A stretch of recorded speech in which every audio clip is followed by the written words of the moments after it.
السلام عليكم. انا عايز اتكلم بسرعه عشان عارف انك مش هتشوف الفيديو كله، وانا مش هنا عشان ابقى صاحبك، انا هنا عشان ابقى افضل صاحب ليك. صاحبك اللي هيقول لك كلام اهلك مش بيقوله لك، صاحبك اللي هيأثر فيك اكتر من اي بني ادم، صاحبك اللي هيعرف فيك ايه ويقول لك الحقيقه حتى لو كانت بتوجع، صاحبك اللي هيفوقك من الغيبوبه اللي انت فيها. النهارده هنعرف 3 اسباب ليه انت مش بتحقق اي حاجه في حياتك، وليه انت مش ناجح في حياتك. بقولهم ليا وليك نفتكرهم مع بعض. بيخلوك ما تحققش اي حاجه في حياتك، بيخلوك ما عندكش ثقه ان انت تحقق اي حاجه في حياتك، بيخلوك ما تاخدش حركه في حياتك. انا عارف ان في ناس كتير قفلت الفيديو، بس طالما انت هنا دلوقتي يبقى انت اكيد عايز تسمع او مستني حاجه مهمه تتقال، فان شاء الله وقتك مش هيضيع. اسمع وجرب، يمكن اقول كلام مختلف عن الناس اللي انت شفتها قبل كده، او يعني ابقى مختلف واقول كلام مختصر ومفيد. بفكرك تاني ان انا هنا عشان ابقى افضل صاحب ليك. السبب الاول ان انت مش بتبدا في اي حاجه، مش بتاخد اي حركه في حياتك، ما بتخرجش من بره منطقه الراحه بتاعتك. اتحمست من فيديو قلت انا هروح الجيم، انا هعمل مش عارف ايه، انا هعمل مش عارف ايه، انا ههتم باكلي، انا هعمل وهعمل وهعمل، ويوم ورا يوم والسنه اللي فاتت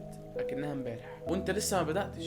كم مره قلت انا هسيب الشله الضايعه دي، او هعمل كذا، او هبطل كذا، او هحفظ قران، او هصلي، او هتعلم كذا، وما خدتش اي فعل، وما عملتش اي حاجه. بتكرر حاجات كتير في حياتك ما بتعملهاش، نفسك تعمل حاجه ما عملتهاش، في هدف ما اتحركتش ليه. اكتر حاجه بتخليك تفشل في الحياه انك ما بداتش. انت اللي بتقرر من جواك انك تتغير وتبدا وانت ما بداتش. بقالك كام سنه بتقول انا هعمل وما بتعملش. العالم مليان معلومات، احنا مش في العصر الحجري، احنا دلوقتي في سنه 2024. المعلومات متاحه مجانا. كام ساعه قضيتها من عمرك بتتفرج على السوشيال ميديا؟ كام فيديو اتفرجت عليه لحد دلوقتي؟ كام ساعه قضيتها من عمرك بتتفرج على، انت فاهم، كام ساعه قضيتها انت واصحابك بتنموا على الناس؟ معلش استحملني الكام دقيقه الجايه دول. كام ساعه ضاعت من عمرك وانت شايف انك بتضيع وما عملتش حاجه؟ خليك عارف انت بتدخل ايه لدماغك، خليك من الناس القليله اللي بتتحرك، مش من الناس الكتير اللي بتقول وما بتعملش. حطيت هدف، خد فعل. انا هبطل كذا يبقى انا هبدا، انا هتعلم كذا يبقى انا هبدا. مفيش بدايه حتى. خليك من الناس اللي ليهم اثر في الحياه. السبب التاني ان انت مش بتنهي اي حاجه، وممكن تبقى قفلت الفيديو ورحت على الفيديو اللي بعده على طول، واصلا ما قدرتش تصبر حتى ان انت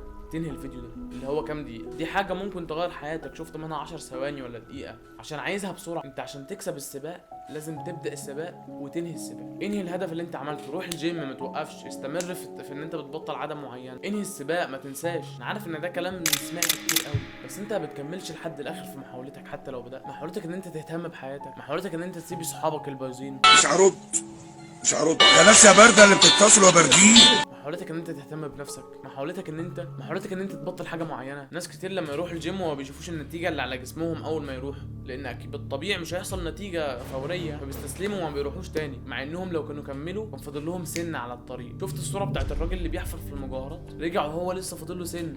ما تبقاش زي الراجل ده وكمل. كمل الكورس اللي انت بداته، كمل ان انت تسيب اصحابك البايظين، كمل في الصلاه، كمل ان انت ما تمسكش التليفون كتير، كمل ان انت تحقق هدفك، كمل ولو بمقدار بسيط. السبب الثالث ان انت مش بتسوق حياتك، مش بتبذل اقصى ما عندك، دايما بتفكر في الاسوأ، بتستسلم بسرعه. اللي بيسوق حياته مش بيستسلم للمشاكل، بيكمل رغم المشاكل اللي في حياته، لان هو سايق حياته، هو اللي بيقودها، هو بيعرف يتحكم في نفسه. بيقوم لو وقع، ما بيستسلمش لمجرد ان هو فشل مره. الفشل مش ان انت تقع، الفشل ان انت تسيب نفسك واقع، بعد كده بقى على ظهرك عشان ما تتكسرش. ما احب الشغل المعيزي.